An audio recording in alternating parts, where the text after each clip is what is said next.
Madame, Monsieur, bonjour et bienvenue sur Equinox Télévision pour ce nouveau numéro de votre magazine 10-12, le Zénith de ce lundi 22 octobre 2018. Alors que le Cameroun retient son souffle lorsqu'on sait que ce jour est le jour consacré à la proclamation des résultats. Mais on note quand même une tension perceptible dans le pays entre toutes ces agitations qui sont faites ici et là et même sur les réseaux sociaux pour ceux qui tentent d'instrumentaliser le tribalisme pour mettre le pays à feu et à sang. Nous sommes aujourd'hui là pour dire non, pour barrer la voie à toutes ces macabres initiatives.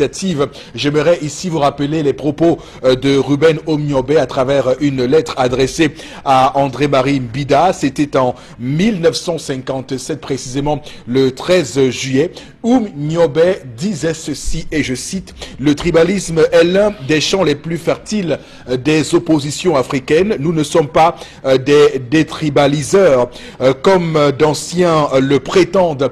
Nous reconnaissons la valeur historique des ethnies de notre peuple. C'est la source même d'où jaillira la modernisation de la culture nationale. Mais nous n'avons pas le droit de nous servir de l'existence des ethnies comme moyen de lutte politique ou de conflit de personnes. » Fin de citation. C'est Ruben Omniobe qui donc envoyait cette lettre à André-Marie Mbida. C'était le 13 juillet 1957 du maquis où il était. Et aujourd'hui encore ces mots résonnent dans nos têtes pour dire attention, le Cameroun doit rester en paix. Le Cameroun ne doit pas basculer dans des violences post-électorales liées à des manipulations, à des haines tribales qu'on compte susciter ici et là. Madame, Messieurs, comme chaque matin, l'équipe est en place pour, avec vous, passer du temps. D'abord vous, Charlamel Batchou, bonjour et bienvenue. Bonjour, monsieur Eric Fopoussi-Negou. Également sur le plateau ce matin, Florazé. Bonjour, bonjour Monsieur Fopoussi-Negou. Bonjour à vous sur le plateau, bonjour à nos millions de téléspectateurs. Vous avez parlé de cette attente et également dans le cas de la revue des réseaux sociaux, on en parle. On parle également de cette ambiance plutôt surchauffée du week-end. On y reviendra avec pas mal de commentaires. Et bien sûr, 2 ans déjà, donc on se souvient encore de cette DZK. Donc hier, c'était la journée commémorative de ce moment plutôt tragique. On en parle une fois de plus dans le cadre de la revue des réseaux sociaux. Merci d'être avec nous. Donc une journée pour commémorer ce drame national, toujours pas résolu, puisqu'on sait que le procès qui est actuellement devant le tribunal de première instance des ECA a été rapidement, donc il y a un recours qui a été fait par le Camerail, donc on va repartir sur un feuilleton judiciaire à la cour d'appel. Donc on verra très bien comment tout cela se passe pour les victimes et pour tous ceux qui attendent encore de faire le deuil de ce 21 octobre 2016. Florazé, le rendez-vous, vous l'avez dit, ce sera tout à l'heure à 11h05 où on reviendra sur cette journée commémorative. Alors, bon, Bengad, bonjour et bienvenue. Bonjour, monsieur Fopoussi-Negou. Bonjour à vous, chers téléspectateurs. Moi aussi, je m'inspire de Omniobe, qui alertait l'opinion nationale et internationale en 1957 en ces termes, je cite: « Nul n'est prophète en politique, mais les hommes de cœur peuvent prévoir des situations difficiles et prendre des mesures nécessaires pour éviter le pire. » Fin de citation. Nous sommes là. Merci, Jacob.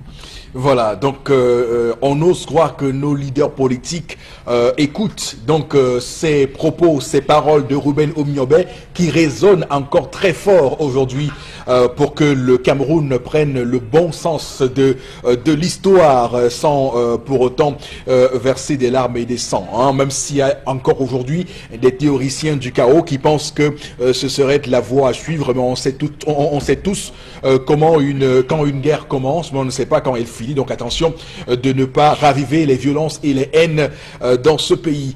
C'est bien cela le code directeur qui devrait donc mouvoir tous les hommes politiques aujourd'hui, alors qu'on attend encore la proclamation des résultats de l'élection présidentielle du 7 octobre dernier. Alors démarrons cette émission, mesdames, messieurs, avec la première articulation. Il s'agit de l'histoire du jour et c'est Tendance Cogne, la voyageuse qui s'installe. Bonjour et bienvenue. Bonjour Eric, bonjour à tous ceux qui nous regardent ce matin. Vraiment, je suis... Attends, il y a un gros mot là. Un gros mot en français. Je suis corossé. C'est ce que ça veut dire. Kouroussé. Kouroussé. Comme le cou. Comme mon cou. Et roux. Cou. Roussé. C'est. Le français élastique, merci Pembombo. Ce matin, on va parler. Maman, que ton âme repose en paix. Quand je parle comme ça, j'aime de pleurer, mais si je pleure, parce que depuis 2 h du matin, je pleure. Est-ce qu'on doit respecter les dernières paroles? Si oui, pourquoi? Ma Jacques est morte à 2 h du matin. À l'heure que je vous parle, je suis partie de la morgue à 7 h 30, disons à 8 h moins. On n'avait pas encore mis le corps à la mort. Motif. Sa fille, chez qui elle est... Bref, la fille, sa fille, parce qu'elle est morte entre les mains de sa fille, de sa première fille. Les oncles sont arrivés à l'hôpital, les cousines, les cousins, les enfants, les petits-fils. Ils sont arrivés à l'hôpital voir comment de leur épouse ou encore de leur soeur, Que s'est-il passé? C'est sa première fille qui dit non. Maman, même dans sa maladie, m'avait dit que ma fille, s'il te plaît, dès que je meurs, on m'enterre le même jour. Donc si je meurs, madame, dans la terre, parce que je ne veux pas moi entrer dans la glace. Je ne veux pas moi entrer dans la glace. Certaines de ces filles ont dit que non, comment? On ne met pas ma mère à la mort. L'oncle de la femme vient dire que non. Ma soeur m'avait dit que si elle meurt, qu'on ne garde pas le corps. Les enfants disent que non, on va enterrer maman bien. On ne doit pas enterrer maman comme si on partait seulement jeter le cadavre. Alors si maman va être bien et bien enterrée, on doit mobiliser les gens, inviter même les artistes, prester pour qu'on sache qu'elle était une grande dame. Mettre le corps à la mort avant de faire un programme. Ou encore les beaux-frères de la défunte disent, on dit non. Ramenons le corps, donc alors que je vous dis là, le corps encore dans un hôpital de la place que je vais taire le nom. Je peux tout prononcer le nom. Le corps encore toujours à la quintinée parce qu'elle était très malade. Ils sont bouleversés. Est-ce qu'ils doivent...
s'opérer les choses, et on l'observe dans cette famille où les gens veulent avoir l'occasion de, on va dire, il y a un terme qu'on utilise le plus souvent, hein, accompagner dignement son parent vers la tombe. Donc c'est cette question-là, comment on peut ressortir et expliquer cette symbolique.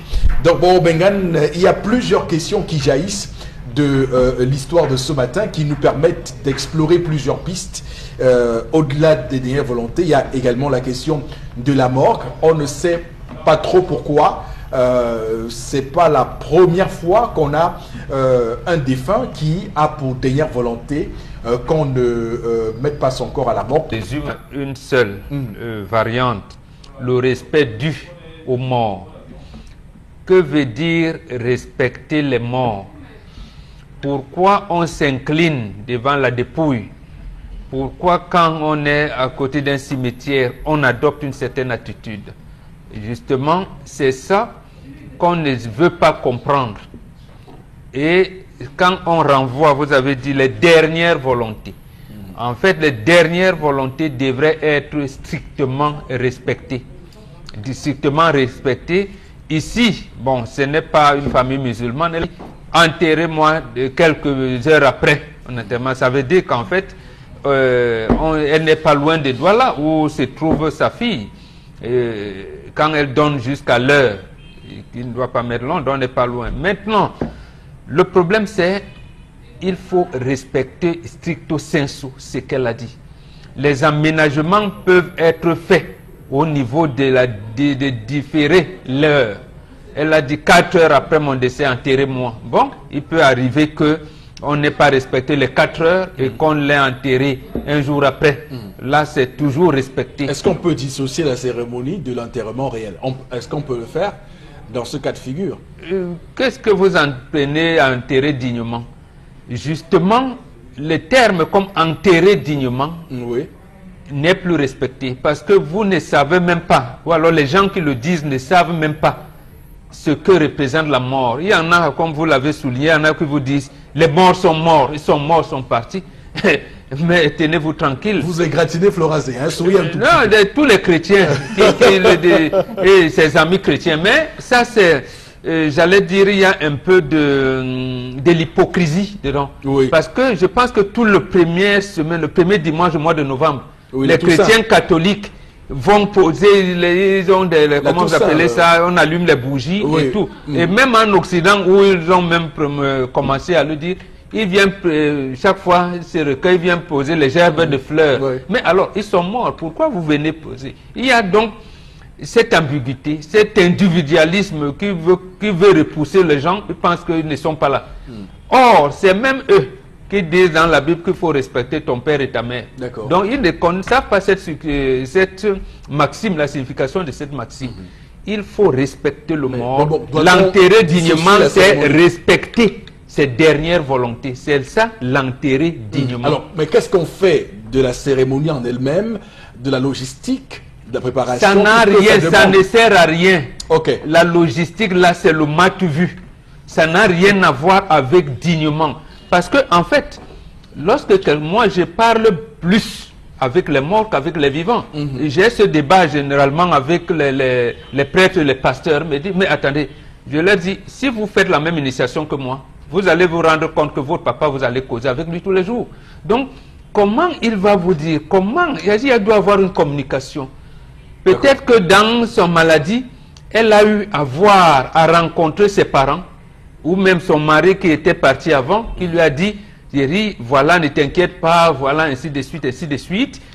Tu vas venir, vraiment, on est prêt, on va t'accueillir, voilà, voilà. Donc, elle sait déjà. Ou alors, elle a eu la chance de connaître là où elle sera accueillie.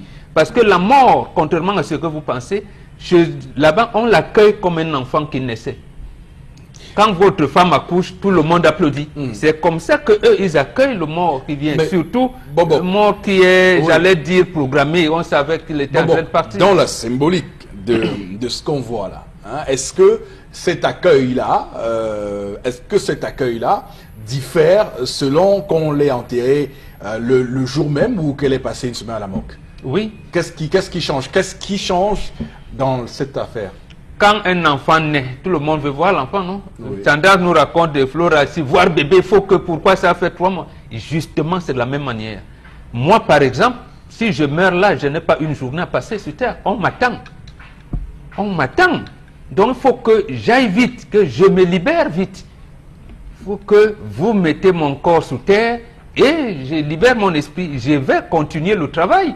Là où, à l'au-delà, comme vous dites, donc, puisque les gens ne savent pas ce qui se passe après, ils sont tétanisés. Au point où même l'enfant qui dit, on va l'enterrer dignement parce qu'il pense qu'il va faire les flyers, il va faire acheter 6 bœufs, faire le corbillard à 18 000. Ça ne sert à rien. Justement, ça pénalise sa maman. Sa maman sera terrorisée. Mais comme c'est un cœur d'amour, elle ne viendra pas dire à ses enfants, mais vous m'embêtez. Bon, elle est là puisque le corps est inerte. On a l'impression qu'il ne vit pas. Il vit ça. Et il est même embêté de tout ce tralala, tout ce que vous faites là. Donc en fait, le mieux ici, s'il nous écoute, c'est d'emballer le corps, comme apparemment ils ne sont pas loin, d'organiser et d'aller l'accompagner. Vous resterez plus tard, faire ce que vous voulez. Alors, mais elle aurait déjà... Moi, ce que j'ai compris, hein, c'est que, d'après vos analyses, Momo Bengan, ce que moi j'ai compris, hein, c'est que lorsqu'on meurt, c'est votre enterrement qui acte la libération de votre esprit pour aller dans l'au-delà. Absolument. Si je comprends bien. Absolument. Et donc tant que vous n'êtes pas enterré, vous errez là comme ça. Absolument. Absolument. Je peux même ajouter un truc initiatique. Si les autres qui peuvent vérifier, c'est votre tombe qui est considérée comme votre voix. Bon, on peut dire votre case, mais non, il y en a là-bas. Mais précisément parce que tous les esprits, ils ont la latitude de sortir à partir de 15 h et de rentrer à 5 h 30. Bon, ceux qui savent, ceux qui le suivent, comme ceux qui sont en contact avec eux, peuvent vous le témoigner. Mais ils peuvent sortir tout le temps, si vous êtes un initié comme moi. Mais voilà un peu leur statut. Donc, il faut vite les enterrer, surtout si c'est leur volonté. Enterrer-les, c'est ça qui sera un enterrement digne. Ce n'est pas le faste que vous allez organiser. Ça, c'est pour vous. C'est pas pour lui qui est parti. Même la messe ou le culte qu'on fait pour changer, c'est pas pour lui qui est mort, mais c'est pour vous qui êtes resté. D'accord. En tout cas, le faste sans le lustre, c'est bien dommage. Alors, Charles Amel Mbachou, qu'est-ce que vous dites ce matin de l'histoire de ce que Tendance nous a conté? Bien, il faut dire, monsieur Eric Fopoussi-Negou, que le monde est fait de dualité comme le corps. Ou l'homme, l'être humain. Nous avons l'enveloppe charnelle, qui est le corps, ce qui est matériel, ce par quoi nous apparaissons dans le monde. Et il y a l'âme. Il y a l'âme. Il faut faire l'âme qui est la constitution spirituelle ou métaphysique de l'être humain. Ça veut dire que, et même la Bible de Florazé le précise, ayez peur de celui qui tue le corps et l'esprit, que celui qui tue uniquement le corps. Vous comprenez donc de quoi est-ce que, à quoi est-ce qu'on fait allusion dans cette Bible, c'est-à-dire ceux qui ont la capacité à tuer le corps. On peut vous empoisonner, vous décéder, mais il faut avoir peur de celui-là qui peut tuer en même temps les deux. Donc, monsieur il faut possible, parler de la mort, c'est déjà le comprendre, c'est-à-dire la séparation de l'enveloppe spirituelle, l'enveloppe métaphysique par rapport à l'enveloppe charnelle. Donc, une fois qu'on a perçu ça, il faut maintenant parler du rituel des dernières volontés. Les dernières volontés ne se disent pas n'importe comment, ne se donnent pas n'importe comment, n'importe où. Je peux pas être assis dans un bar et je vous dis, Eric Fopoussi, si je meurs, faites-ci. Quand nous sommes en train de boire, je ne peux pas être étalé là sur mon lit, je vous dis, oh, parce que j'ai bien mangé, j'ai bien bu, je dis, si je meurs, faites à manger à tout le monde, monsieur Eric Fopoussi. Je crois qu'il y a un ensemble de rituels qui accompagnent les dernières volontés. Ça peut se passer avec ses frères, dans la même confrérie des initiés, et même que dans la confrérie des initiés, on n'a même plus besoin d'enseigner cela, parce que dès le premier jour où vous faites vos pas, vous connaissez déjà ce qui vous attend, ce qui restera à faire. Ça veut dire que si un notable vient à décéder, on ne va pas dire aux notables ce qu'ils doivent faire. Les enfants savent que c'est un initié, c'est un grand notable, la conduite à tenir, c'est informé. Déjà même qu'à quelques heures de la mort de cet initié, on est déjà au courant. Il y a déjà des gens qui rôdent, qui attendent juste le moment et qui savent ce qu'ils doivent faire. Donc, M. Fopoussi a-t-il donné donc ses dernières volontés à huis clos à ses frères? C'est le premier point. A-t-il donné ses dernières volontés à ses enfants? À ses enfants. En les appelant tous, pas un, pas deux, en les appelant tous en disant, si il y a ce que je ne sois plus là, voici, voici, voici. Et le rituel le clôture, c'est l'eau. On utilise l'eau en disant, comme je vous ai dit, la personne verse de l'eau. Comme je vous ai dit, je lave les mains. Comme je vous ai dit, il y a un ensemble de rituels qui accompagne cela. L'a-t-elle fait? Parce que si ça pose problème, et je pense que Mobok sera d'accord avec moi, si ça pose problème aujourd'hui, ça veut dire que de manière individuelle, elle a dit à une personne. Elle a dit à une ou deux personnes. Alors ces personnes ne font pas foi. C'est-à-dire ceux qui viennent dire, elle avait dit ça. Ils ne font pas foi. N'oublions pas aussi, monsieur Lipopoussi, que l'industrie a fait en sorte que à chaque mort, il y a un risque de plus. À chaque mort, il y a un risque de plus. Et je m'explique. Nous faisons des tontines. Nous avons vu des gens qui perdent une tante très rare qui a perdu sa mère. Nous avons des gens qui peuvent perdre un oncle à la tontine et déclarent qu'ils ont perdu leur père. S'il a 6 tontines et que par tontine on a 500 000, ça fait combien? Il ne va pas tuer sa mère, c'est pas Je ne l'ai pas dit, mais j'ai dit l'industrie de la mort a fait en sorte que certaines personnes, ça ne dit voilà pourquoi il y a ce problème. Il y a des gens qui ont passé leur vie à cotiser les deuils. Tellement je suis de cotiser ceci, à la réunion, recouvrement.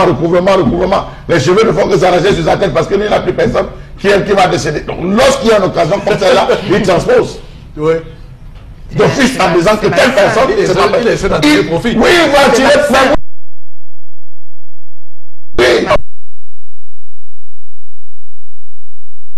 Attendez, il va tirer profit. Mais là, à côté de cela, il y a le travail. C'est cynique, mais c'est la réalité. C'est la réalité. Il y a des gens qui ont des réunions qui ont perdu tout le monde. Oui, et il y a des occasions pour pouvoir. Même si un ami éloigné est mort, il dit non, c'est mon frère. Donc il est dedans. Il faut qu'on le cotise. Donc vous voyez, il se retrouve. Et même certaines personnes entrent dans les réunions que pour ça. Oui. Il y a des gens dans les réunions qui ne sont spécialistes que les deuils. Pour connaître que dans sa famille, on meurt, il a une grande famille. C'est le 3e cousin de mon frère, c'est le 4e cousin, mon cousin. On les donne des explications et il veut le savoir. Donc, monsieur le président, c'est le premier point. Le deuxième point, il y a le regard de la société. Et ça, c'est le plus important. Le regard de la société fait en sorte que quand on vous donne le billet, même pour le décès, je dis le billet, le fait pas, pour vous dire j'ai perdu mon père, j'ai perdu mon frère, j'ai perdu ma soeur, on vous remet le billet. À la qualité du billet, et vous dites, il y aura à manger, il y aura à boire, je pars. Si c'est les billets sur les enveloppes, on dit que ça, c'est le deuil des pauvres. Donc vous voyez qu'il faut paraître aux yeux du monde. On a reçu tel, on a reçu X, on a reçu Y. Non, mon deuil, j'ai nourri les gens, le village était content. Donc il y a ce paraître, c'est une décision de la mort qui est rentrée à telle enseigne qu'aujourd'hui on se retrouve à cela. Mais, je termine par là, comme Bombok l'a dit, on peut remédier à cela. Ça veut dire que vous pouvez arrêter, prendre donner vos dernières volontés. Ça peut être sous le coup de la colère, ça peut être sous le coup, et qu'on dise à la fin, c'est vrai, de ton vivant que tu avais dit. Tel était témoin, tel était témoin, que si ceci arrive, on fait comme ça. Mais on s'est rendu compte, avec du recul, que tu as eu tort. Il y a un autre rituel qu'on fait, qui est sanctionné par le principe de la cola. C'est-à-dire, on arrête la cola. Une cola, vous maîtrisez la cola, monsieur le Fopoussi? Une cola à 4 ou à 2 quartiers, bon, vous allez vous retrouver. Et qu'on jette la cola au sol pour interroger. Et ça finit par là, en fonction des réponses qui seront données par la cola, on applique. Pour terminer, donc je voulais dire qu'elle a donné, mais les enfants, il y a un côté de paraître, de l'autre. Est-ce que effectivement c'est ça? Ok, alors on a bien compris. Hein. Alors Florazé, vous dites quoi ce matin? Non, je dis que c'est la parole du vivant qui est importante et plus précieuse. Quand on est mort, vous n'avez plus le droit de citer, vous n'êtes plus. Mais maintenant, il est important de respecter les dernières volontés du vivant. C'est-à-dire que les besoins que le vivant a donc essayé d'exposer maintenant, comme Chalamel l'a si bien, vous savez, il y a des choses qu'on dit du vivant quand on est en colère. Maintenant, une fois moi, est-ce qu'on peut regretter ses paroles? Moi, je dis non, parce qu'on est déjà mort. Maintenant, est-ce que les vivants peuvent casser ce que je pourrais appeler de petites malédictions et autres? Je dis oui. Vous savez, tout va de la croyance. Moi, je l'ai toujours dit. C'est un problème de croyance. Ça dépend de ce à quoi vous croyez, de comment vous croyez. Et je crois que maintenant, avec tout ce qui se passe autour des cérémonies, et autres, non, je crois tout simplement qu'on respecte la volonté de celui pendant de son vivant, de ce qu'il a exposé comme besoin et autres. Si on a la capacité, si les vivants qui sont là ont la capacité d'encadrer tout ce qui a été dit, pourquoi pas? Pourquoi on fait tout un grand débat? Ok. Tendance sur l'histoire de ce matin. Voilà la mort. Qu'est-ce que la mort? Qu'est-ce que c'est que la mort? Voilà. J'ai même souvent peur de la mort, Eric. Ne demande pas. Ou le jour de ma mort, il va me faire comment? Fleur aussi, mais tu vas faire comment? Tu vas pleurer. Je sais pas. Hey. Eh, ma mère. Je ne veux pas qu'on parle de la mort. On peut parler de la mort, pourquoi? Non, puisque c'est toi qui vas m'enterrer. Moi, je vais t'accueillir. Qu'on parle de la mort, Eh, Arnaud, je sais pas on parle de la mort. Arnaud, je sais, c'est les papas qui enterrent les enfants. Non, ça veut donc dire que n'embrassez pas la mort. Restez, Voilà. nous les parents, on meurt avant, on vous accueille. Papa, Comme on connecte-toi vous sur les accueillait réseaux quand sociaux. vous étiez nés. Tu vois une fille de 15 ans, on a mis RIP, R-I-P, repose en paix. Les enfants de 18 ans reposent en paix. Le jour de ma mort, le jour de ma mort, il faut qu'on garde mon corps, même si c'est 3 semaines, pour que les téléspectateurs puissent donner leur contribution. Je dis qu'on, il faut croire ce que je dis à Eric, parce qu'on ne sait jamais. Je peux descendre, on fait pas quand il ne respire plus. D'abord, il n'aime pas encore en voir avec la mort. Hein? Donc laisse ne parle plus de ça. Pas Là. plus de la mort. Parle aussi. de ta maman qui est partie. Voilà. Je vois que c'est un deuil qu'on doit bien organiser, vraiment. Ma mère est décédée, on ne peut pas l'enterrer comme si on enterrait le chien. C'est un deuil qu'on doit organiser, inviter. Il faut qu'on sache que c'est une maman qui avait accouché, on ne doit pas l'enterrer comme une maman qui n'avait personne sur terre. C'est une fête, ça, c'est un tendance. deuil qu'on doit faire, on doit boire et du bon vin. C'est une fête. C'est une fête. Quand tu es dans grand-mère, grand-mère, tu mets, est-ce qu'on prend encore le genre là? Bon, mais C'est est-ce qu'on que organise. ces enfants se sont occupés de ces frais Oui, d'hospitalisation? elle était au petit. C'est- Ah, ouais, c'est voilà la aussi. bonne. Vous ne pouvez pas abandonner votre maman et venir puis faire venir l'exposition organiser de... Voilà. Tel que je vous expliquais, c'est une maman qui n'a pas été abandonnée. À l'hôpital, c'est tout le temps. Elle était bien aux petits soins. Mais sauf que la mort a eu raison d'elle, en bon français. Le niveau est élevé, c'est le quartier. Donc la mort a eu raison d'elle. Maintenant, qu'est-ce qu'il y a lieu de faire? C'est de dire, maman est décédée, c'est qu'elle a dit là vraiment. On ne doit pas croire. Garder le corps, oui. Gardons le corps, il y a le moment où tu es malade jusqu'à... La maladie te fait même parler n'importe quoi. Après, vont Pourquoi faire pas? les neuvains de prière, demander les messes et tout ça, parce que la malédiction va les suivre. Non, même pas ça après, bon. Mais c'est ça. Si déjà on organise bien le deuil, les copines vont Non, venir. non. Mes copines d'enfance vont venir donner leur part de contribution pour le deuil. Mes camarades qui sont au Canada, peut-être aux États-Unis, vont venir à mon deuil m'assister.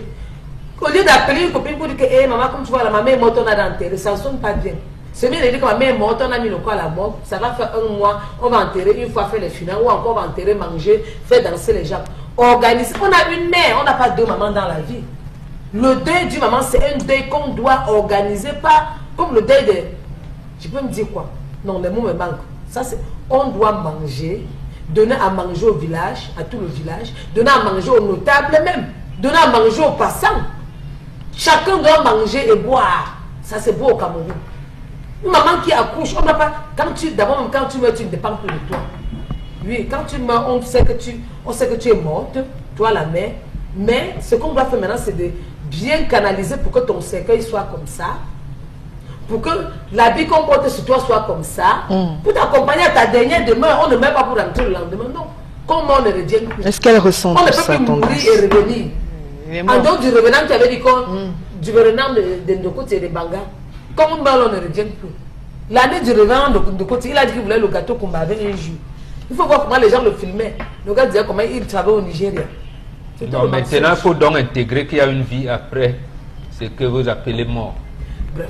Ben, maman, de l'autre côté, je ne suis pas encore morte. Peut-être le jour de ma Moi, mort. je te dis, puisque je suis avec eux, je vous dis donc, enterrer dignement, ça ne veut pas dire que vous rentrez chacun ses gaffes de nourriture, c'est respecter ce qu'elle a dit.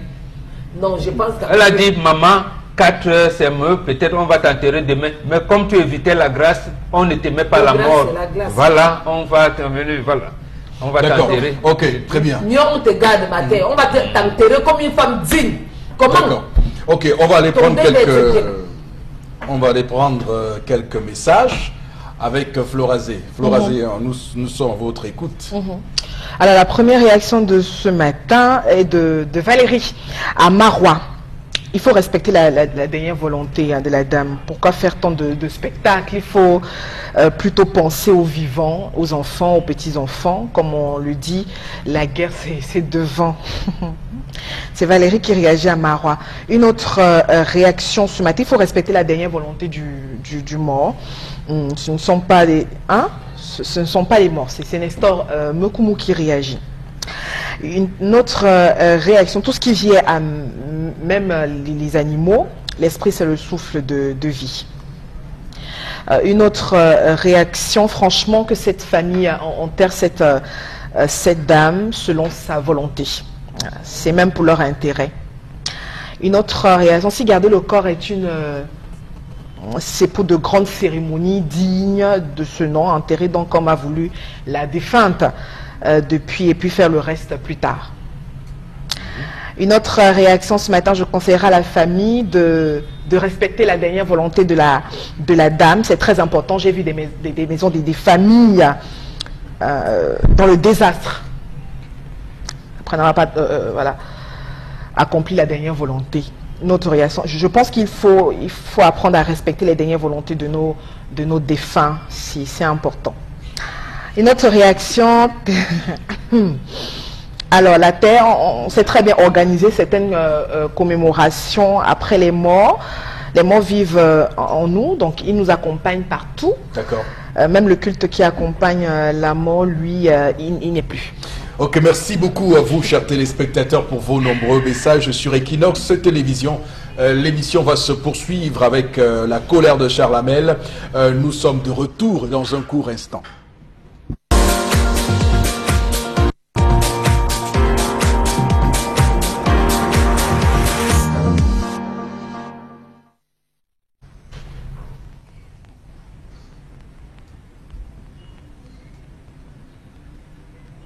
Je m'interroge ce jour sur la question du sans-objet et de l'irrecevable au Cameroun. Irrecevable était la journée d'hier où on a muselé, on a confiné les Camerounais habitants de la ville de Douala, mieux certains quartiers, dans leurs résidences, les interdisant de sortir afin d'aller vaquer à leurs occupations. Nombreux sont les Camerounais qui ont des difficultés à parcourir les artères des rues de la ville de Douala. Dakar, Dokoti, Bonamou Sadi, les Mami Ouattara étaient dehors. Les policiers étaient dehors. Les gendarmes étaient dehors. Pourquoi faire quand on savait où trouver l'instigateur? Nous vivons dans le règne de l'irrecevabilité et des moyens non fondés. Mais permettez-moi de vous dire que vous venez, vous venez de donner naissance à un monstre froid, celui de l'irrecevable. Car irrecevable est la misère dans laquelle vous faites croupir toute une nation depuis bientôt 30 ans dans ce pays. Irrecevable est le système de santé de ce pays où le plus simple est d'acheter un cercueil que de se faire soigner, où un ministre préfère aller se faire opérer un bras en Europe alors qu'il y a des hôpitaux de référence dans ce pays. Irrecevables sont ces embouteillages que nous vivons à longueur de journée avec une absence de route. Pourtant en 2011, la priorité était donnée aux infrastructures routières. Irrecevable est cette eau qui aujourd'hui encore doit être puisée dans le forage en plein centre-ville parce que la qualité est nettement meilleure que cette boue pâteuse que crachent nos robinets, le tout sous les prières bienfaisantes de Boufougue, là-bas dans l'au-delà. Irrecevable est ce programme de délestage devenu normal dans un pays regorgeant 58 départements, aux multiples fleuves et savanes pleines de soleil. Irrecevables sont ces routes, triangles de la malédiction, source journalière des morts inutiles sur l'étendue du territoire. Irrecevable est le taux de chômage qui n'a de limite que le nombre de diplômés pendus chaque année par un système éducatif fatigué et décalé des propres besoins et réalités de sa jeunesse. Irrecevable. Nous sommes dans l'irrecevabilité. Irrecevable est la corruption qui mène ce pays comme seul maître à bord, décidant de l'avenir de tous. Irrecevable est cette jeunesse, faire des lances rouillées, qui a fait ce qu'on lui a demandé, étudier, rassembler des diplômes, pour finir comme bensikiner, colboxeur, sauveteur, ambulant, commerçant, vendeuse de piments de jour comme de nuit, au Cameroun et à l'extérieur, ou échangeant un poste promis, ou acquis par des services corporels. Une jeunesse qui se retrouve à pratiquer l'immigration, Koweït, Qatar, Liban, Afghanistan, Dubaï. Irrecevable est cette jeunesse qui aligne concours après concours et finit par nourrir les poissons de la mer au large de nos mers. Irrecevables sont tous ces enfants grandissant sans acte de naissance dans les principaux quartiers de nos villes avec un complexe d'infériorité, vivant les réalités d'un Tanga Nord et Tanga Sud, ne rêvant que d'une seule chose, monnayer une place dans un concours au nom d'une fausse histoire d'équilibre régional. Irrecevables comme nous, pauvres immigrés à la recherche d'un meilleur avenir, loin de nos parents qui vieillissent seuls. Irrecevable est la résignation des Camerounais. Oui, des parents camerounais plongés dans l'hypnose et l'obscurantisme aveugle des grands maîtres, des loges sataniques qui meurent sans savoir pourquoi ils ont vécu, si ce n'est pour dire on va faire comment. Irrecevable est le courage de beaucoup, le courage d'aller voter malgré ces 36 années de zombification, 36 années d'emprisonnement mental. Irrecevables sont tous ces talents et génies camerounais qui brillent à l'extérieur, construisant d'autres nations, faute de pouvoir construire leur Cameroun. Irrecevables sont ces années de dictature, de corruption, de népotisme, de souffrance, de misère sans interruption, d'arrogance, de violence, d'humiliation, de mensonges bercés par des illusions, des larmes à profusion, de prières toujours en quête, de solutions de bière comme une punition et enfin de promesses. Irrecevables sont ces familles qui n'ont pas encore fait le deuil de leurs enfants. Aujourd'hui, ça fait 2 ans qu'on parle de la crise ou de la catastrophe des écarts. 2 ans que ces mamans n'ont pas encore pu pleurer véritablement leurs enfants. 2 ans que Maître Dissaké est à la recherche de sa femme. Irrecevable pour un Camerounais, 2 ans après une hécatombe, d'être toujours à la recherche de son épouse. Rien n'a été dit, rien n'a été fait. Irrecevable est la situation de tout le Grand Nord. Minez pas la guerre de Boko Haram, minez pas le choléra avec les taux d'alphabétisation les plus faibles du Cameroun, qui étrangement vaut toujours 100%. Irrecevable est le choléra, le paludisme, les AVC, le VIH-Sida qui tue encore à une vitesse effroyable. Irrecevable est l'insécurité, irrecevable est la pauvreté, et irrecevable est même ma colère de ce jour. Alors, c'est le vocabulaire juridique, hein, Charles Hamel, ce matin, que vous apportez sur la table de votre colère ce matin avec l'irrecevabilité.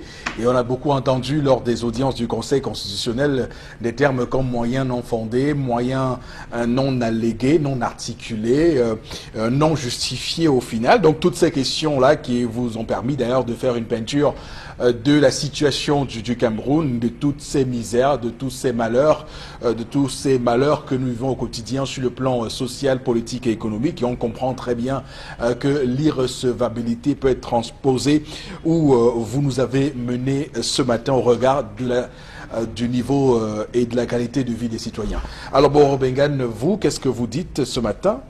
Non, que le constat que fait Charles Hamel, du mal-être que nous vivons depuis près d'une quarantaine d'années, a atteint un niveau tel que c'est peut-être justifié que les gens aillent mourir dans la mer. C'est parce qu'en fait, on vous dit souvent que ventre affamé n'a point d'oreille. Donc, quand la famine ou alors la faim a atteint un niveau, vous n'avez plus peur de mourir. Je me rappeler, je pense que lors de sa dernière visite au Cameroun, c'était en juillet 1993, Achille Mbembe le disait à la télévision nationale, il disait, je le cite, à notre époque, les jeunes se battaient, non, nous on se battait pour avoir une place au soleil. Aujourd'hui, les jeunes sont les forçats contre la mort. Ils vivent pour ne pas mourir. Donc, vous voyez, ça veut dire qu'on ne rêve pas, il n'y a pas d'espoir. Et ça devient, j'allais dire, dans une situation, ça devient infernal. Infernal, d'après l'image que nous laissent transparaître les religieux. Donc, lorsqu'on est dans l'enfer, on se dit, bon, on y est, il n'y a plus rien. Est-ce que c'est le bon Dieu qui viendra un jour, par sa magnanimité, sa miséricorde, viendra nous sortir de là? Mais ici, nous sommes dans une république. Dans une république où les gens ont faim, mais on leur interdit de dire qu'ils ont faim. Ils n'ont pas l'eau. On leur interdit de dire qu'ils n'ont pas l'eau. qu'ils peuvent aller chercher. Donc, c'est ça qui est catastrophique dans notre pays, qu'on dit état de droit. Et ça veut dire qu'en fait, si on s'en tient à ce qui se passe ici, nous sommes quand même dans un environnement, on sort d'une élection, du moins peut-être que les résultats seront connus aujourd'hui, mais où on vous dit programme contre programme. Maintenant, le programme de ce qui semble être les résultats, mais on est encore un peu dans les spéculations, est encore plus ambigu que les non-programmes. Et là, ça devient complètement, on est dans un chemin cul-de-sac. Et c'est ça qui, je dirais, les gens vont même chercher à changer de nationalité. Auront-ils tort? Moi, je ne pense pas qu'ils auront tort. Mais même ceux qui se disent, nous restons dans l'enfer, bêta, on se bat là, même si ça nous finit. Et comme on dit, oui, eux aussi, ils ont raison de se dire, ils vont se battre. Mais ceux qui estiment que non, gars, la qualité des souffrances, là, bêta, je meurs au désert. Ça, moi, je condamne personne. Donc, or, si je condamne le système qui nous a mis dans cette situation-là, c'est-à-dire que qui ne se rappelle plus de Martin Luther King qui disait notre vie commence à s'arrêter le jour où nous gardons le silence sur les choses graves. Donc au moins ne gardons pas le silence sur les choses graves. Vous l'avez dit, élection présidentielle aidant, on s'est rendu compte que le peuple camerounais s'est exprimé et que les résultats de cette expression vont être livrés et proclamés dans quelques minutes seulement en direct du Conseil constitutionnel. D'ailleurs, nous serons en direct sur Equinox Télévision, donc de mois à l'autre, de temps à autre. On va prendre la direction de Yaoundé pour avoir les résultats de cette élection présidentielle. Donc, comme vous l'avez dit, Charles Hamel, est-ce que ce n'est pas un paradoxe ce que vous dites? Parce que d'après les chiffres que nous avons, quand on voit tout ce qui s'est passé, on se dit, mais c'est quelle histoire d'irrecevabilité que vous nous sortez ce matin? Alors, pour parler d'irrecevabilité, il faut parler de l'acceptable. Qu'est-ce qui est acceptable à vos yeux? Ce qu'on vit depuis pratiquement 2 semaines dans ce pays, M. Eric Fopoussi. Des délestages, on en a pu parler. Les Camerounais disent non, c'est pas le moment. C'est pas le moment de décrier. Si, c'est maintenant qu'il faut encore décrier Martelly avec la plus forte énergie. Ça ne va pas, M. Eric Fopoussi. Faites un tour à la Quintini. J'y étais encore le week-end, M. Eric Fopoussi. J'ai vu des femmes demander, supplier qu'on les aide pour pouvoir soigner. J'ai une femme notamment supplier qu'on l'aide à donner des médicaments à son enfant. M. Eric Fopoussi, de quoi est-ce qu'on parle? On parle d'un hôpital, l'hôpital qui fait la charité. On parle de l'hôpital qui est censé s'occuper du pauvre. Regardez l'état de nos routes. Regardez l'état de nos routes. Regardez l'état même, le visage des Camerounais. Quand vous regardez le visage des Camerounais, vous pensez que c'est le visage des gens heureux? Arrêtons de nous tromper. Les Camerounais ne sont pas heureux, M. il faut pousser. Les Camerounais ne sont pas heureux. Le visage, c'est le visage de la tristesse, de la réflexion, d'un Tanga nord, d'un Tanga sud. Des poches vides. Je n'ai pas envie de dire poche vide, M. il faut pousser. Ce serait réduire les Camerounais. Une femme ne peut pas acheter le ce serait réduire. Faites le tour des marchés. Faites le tour des marchés, vous allez vous rendre compte. J'ai vu hier un monsieur qui était l'équipe, qui avait, disons, très simplement, qui pouvait être mon grand-père, M. il faut pousser. Il tenait entre ses mains des 2 petits morceaux de savon rouge. Les savons rouges, les longues tubes de savon rouge, les savons rouges qu'on utilisait pour nettoyer la gare. Il se baladait en vendant. J'ai dit, mais est-ce que ce monsieur, il peut nourrir sa famille avec ça? Il est sérieux? Est-ce qu'il est sérieux? Non, je vous dis qu'il est sérieux. J'ai vu des papas qui se baladent dans la rue avec les caleçons. Ils tirent les caleçons, les petits caleçons à une certaine époque. Ils vont les caleçons de décembre. J'ai dit, mais ce monsieur, dans un monde normal, devait se reposer. Mais c'est irrecevable, monsieur, il faut pousser. Il faut arrêter l'accepter, l'irrecevabilité. Nous, on se retrouve dans une situation où on a le 25 millions. La preuve, avant les élections présidentielles, on a lancé plein de concours dont les résultats ne sont pas sortis. On a appelé plusieurs personnes à déposer des dossiers. Les dossiers n'ont pas abouti.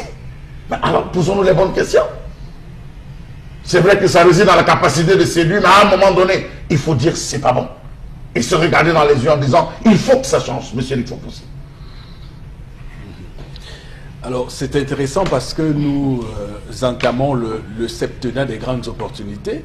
Et quand vous êtes sûr? Oui. Oui. D'accord. Vous avez lu la lettre à la poste? Non, mais puisque les résultats ont fuité, vous savez. On scrute l'avenir. Voilà. Et donc, peut-être que le changement que vous appelez de vos voeux va se faire avec ces grandes opportunités-là, puisque lorsqu'on regarde tout ce qui est prévu comme projet, on peut avoir une once d'espoir dans tous les cas. Alors, Florazé, sur cette irrecevabilité des souffrances des Camerounais, de cette misère infrastructurelle, sociale, politique qu'on observe, Chalamel a parlé de tristesse, des visages froids, des visages meurtris parfois, des visages de souffrance. Vous faites quelle lecture? Je dis que le Camerounais a le droit de décrier ses souffrances, de manifester, parce que quand dans un état de droit, dans un état démocratique, chaque individu a le droit de manifester, de se plaindre, Bombok l'a dit. Mais on a l'impression que, enfin, on muselle les Camerounais, on empêche aux Camerounais en colère de manifester. Non, je vais dire quelque chose. Il ne faut pas croire que les Camerounais ne sont pas assez matures. On peut revendiquer. Regardez autour de nous, quand vous êtes en France, aux États-Unis et autres, les gens manifestent tous les jours.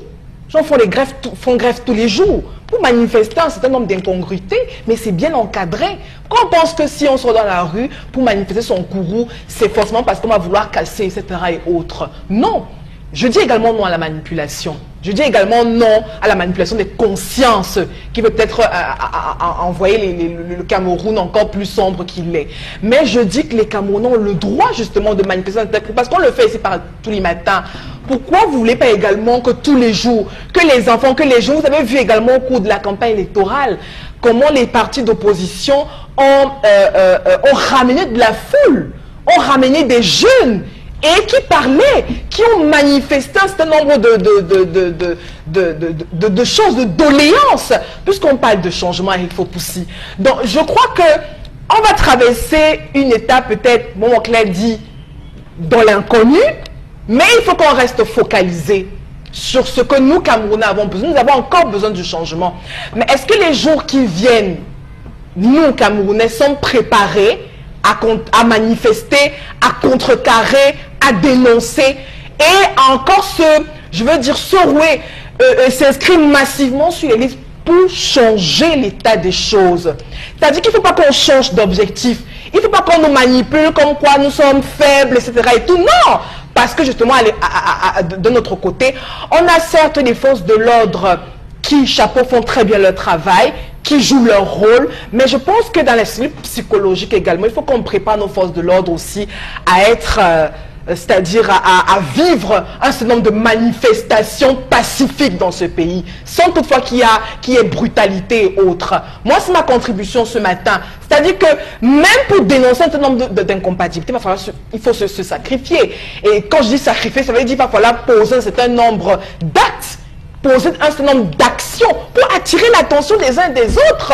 Alors, dans le cas de la revue des réseaux sociaux, je vais partager une vidéo qui fait le tour également des réseaux, mais ça fait mal, c'est un acte immoral. Ça veut dire qu'on peut remettre certaines personnes à l'ordre, mais de façon normale, dans les règles de l'art, parce que les êtres humains les Camerounais ne sont pas des animaux. Donc vous allez encore constater comment, et puis ça sera encore c'est-à-dire une autre situation qui va encore une fois de plus susciter le courroux des Camerounais. Pourquoi on ne veut pas qu'on parle?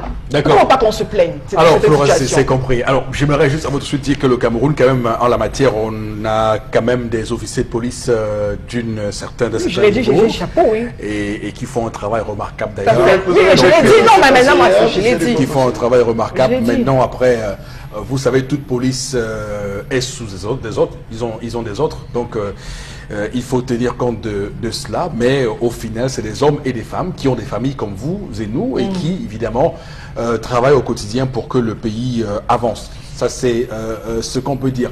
Alors, Tendance va dire quelque chose aussi sur la famine l'irrecevabilité. La famine nous finit, Eric. Le pain doit peser combien de grammages? Le pain 100 grammes. Voilà.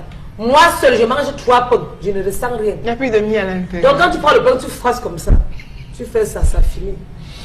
Certains Camerounais ont perdu le poids. Parce qu'ils mangent mal. 4 doigts de plantain à 500 francs. Quand tu veux parler, on te dit que maman, la crise anglophone a tout gâté.